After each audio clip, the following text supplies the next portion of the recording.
मैं शत्रुपा तिवारी, उच्च माध्यमिक शिक्षक, PM Shri higher secondary school Siddhapura.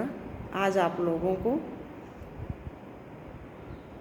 कक्षा 12वीं का कोऑर्डिनेट विधि से पादप समष्टि घनत्व का अध्ययन करना प्रयोग के विषय में बताऊंगी।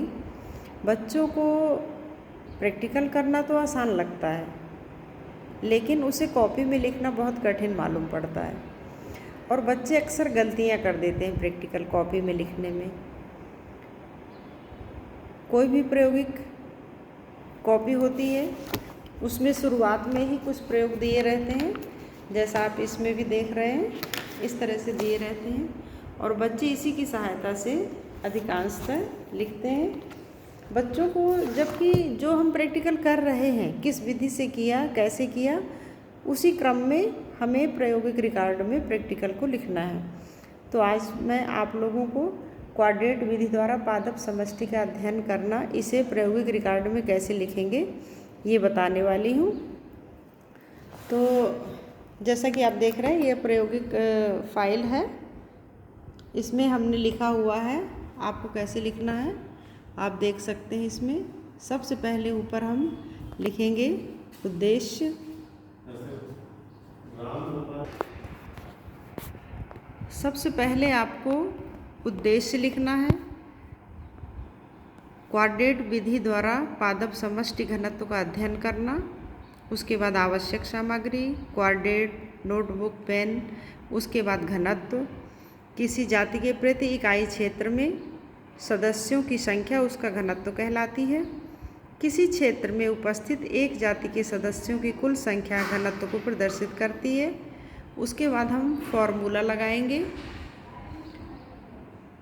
गणना कैसे करनी है? समष्टि घनत्व बराबर अध्ययन किए गए सभी कोऑर्डिनेट में एक जाति के पौधों की कुल संख्या बटे अध्ययन किए गए कोऑर्डिनेट की कुल संख्या।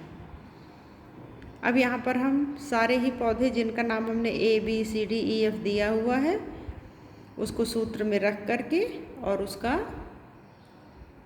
रिजल्ट हमें प्राप्त हो जाता है।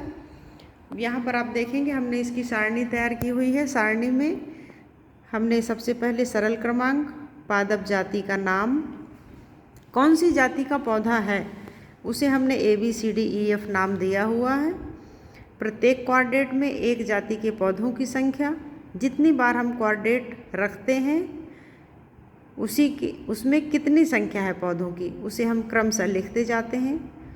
जैसे पौधा क्रमांक A जो है, कोऑर्डिनेट जब हमने पहली बार रखा तो उसमें पौधों की संख्या 4 थी, दूसरी बार में पौधा एक भी नहीं था, तीसरी बार में 5 पौधे थे, चौथी बार में 4, पाँचवीं बार में 1, छठवीं बार में 2, सातवीं बार में 1, आठवीं बार में एक भी पौधा नहीं था और नौवीं बार में 3। टोटल हमारी जो संख्या आ गई n बराबर 20 आ गया और b बराबर 9 आ गया। n/b बराबर जब हम भाग देते हैं तो 2.2 हमें प्राप्त होता है।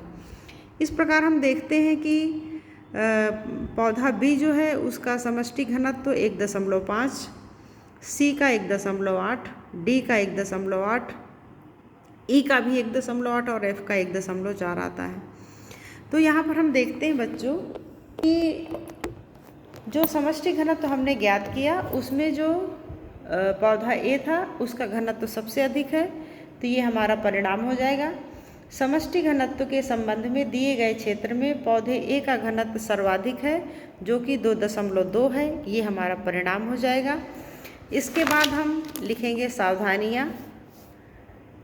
सावधानियों में हमें यही सावधानी रखनी है कि जब हम कोऑर्डिनेट को रखते हैं तो उसमें कौन सा पौधा, उसकी संख्या कितनी, हमें उसे सावधानीपूर्वक उसकी गिनती करना है।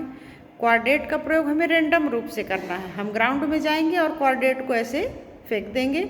कोऑर्डिनेट तो आप समझते ही होंगे, है ना। सभी ने ये कक्षा 11वीं में जो छात्र हैं, 12वीं में जो छात्र हैं, उन्होंने प्रयोग किया होगा कोऑर्डिनेट का अपने स्कूल में।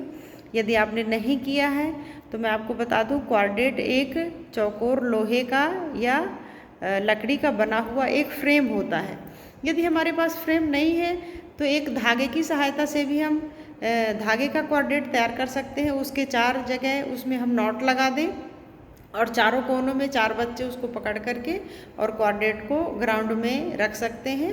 और इस तरह का कॉर्डेट, धागे वाला कॉर्डेट क्या है, हम ज़्यादा उपयोगी है, ज़्यादा बड़ा बना सकते हैं उसको, और कहीं पर भी आसानी से एक स्थान से दूसरे स्थान पर ले जा सकते हैं। तो थैंक यू। मुझे उम्मीद है कि आपको मेरा ये वीडियो ज़रूर उपयोगी लगेगा। धन्यवाद।